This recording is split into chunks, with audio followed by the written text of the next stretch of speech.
আমার কাছে ও আর আসবে না, ও আর আসবে না, ও আসবে না আমার কাছে।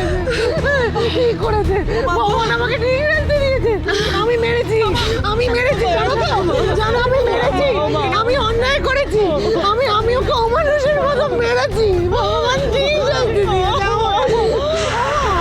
আরে তুই বুঝিস না আমি কেন মেরেছি তোকে।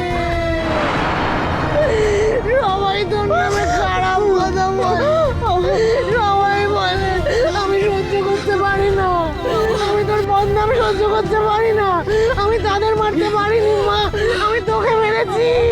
আপনারা দাঁড়ান, আমরা গিয়ে বডিটাকে পাশে ফেরাচ্ছি। স্যার স্যার স্যার আমার মেয়ের বডি স্যার, আর কি কোনো আশা নেই স্যার?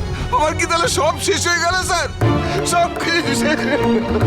অনেকক্ষণ আগে শেষ হয়ে গেছে, আর জল খেয়ে বডিটা ফুলেও গেছে। আমরা ডক্টর দেখিয়েছি, ডক্টর কোনো ভরসার কথা বলেনি। আচ্ছা, আপনার মেয়ে কাল রাত থেকে নিখোঁজ, হ্যাঁ? আপনারা কেউ কোনো খোঁজ করলেন না কেন? আর কোন কি আপনারা থানাতে পর্যন্ত জানাননি? রঞ্জন, একটু শক্ত হও। দেখতে পাচ্ছ মেয়েটা কিভাবে কাঁদছে?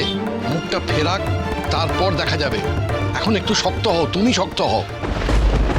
আমরা তো সবাই বুঝতে পারছি এইটাই ছিল। ও তো আমাদের কত স্বপ্ন দেখিয়েছিল, তাহলে ও কিভাবে আমাদেরকে একা ফেলে এইভাবে চলে গেল? তাহলে একটা যে আমাদের বন্ধু বলতো, আমরা কি ওর কাছে কেউ ছিলাম না? আমরা কাল কত খুঁজলাম ওকে, কিন্তু কোথাও খুঁজে পেলাম না। তাহলে কি ঝিল এখানে এসেছিল? ওইখানে ছিল। এই ঝিল, তুই একদম ঠিক করিসনি। তুই কি করে বললি এটা করতে? আমার বোনকে ফিরিয়ে দাও না কুকুর। ফিরিয়ে দাও আমার বোনকে। ও জি, আমার মা বলে ডাক না। ও জি, একবার মা বলে ডাক, ডাক না, আমাকে মা বলে ডাক না। তুই বেরোনোর সময় আমাকে মা বলে ডাক। আমার মনে হচ্ছে আমি আমার নিজের গায়ে আগুন দিয়ে শেষ করে দেবো। আমি এই আজকে তোকে মেরেছি, আমার ক্ষমা কর মা। আমি নিজেকে শান্ত করতে পারছি না দাদাবাবু, নিজেকে কিছুতেই শান্ত করতে পারছি না।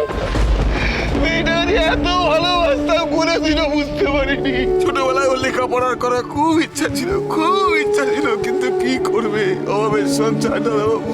ছোটবেলা থেকে কাজ করতো, মুখে মুখে একটু তর্ক করতো, আমি ওকে বকাবকি করতাম, কিন্তু ওর জন্য যে আমার ভেতরে এত ভালোবাসা ছিল আমি কিছুতেই বুঝতে পারিনি। আগে যদি বুঝতে পারতাম আমি, তাহলে দাদাবাবু ওর সঙ্গে কখনোই খারাপ ব্যবহার করতাম না।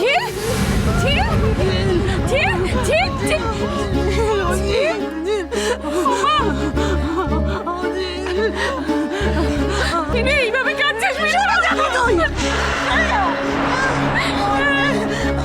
তুই তো আমাকে চলে যেতে বলবি, ঠিকই বলছিস। জানিস আমারও তো কোলেরটা সেই 2 বছর বয়সে আমাকে ছেড়ে চলে গেছে। বল, আমার ভরটাও তো মরে গেল, বাচ্চাটাও চলে গেল, ধরে রাখতে পারিনি তো আমি কাউকে, সেই জন্য তো এত একা, বড্ড একা মিনু। আমি ভোলে বাবা পার করেগা, সোম থেকে রবি প্রতিদিন বিকেল 5:30টায় স্টার জলসায় ও জিও হটস্টারে।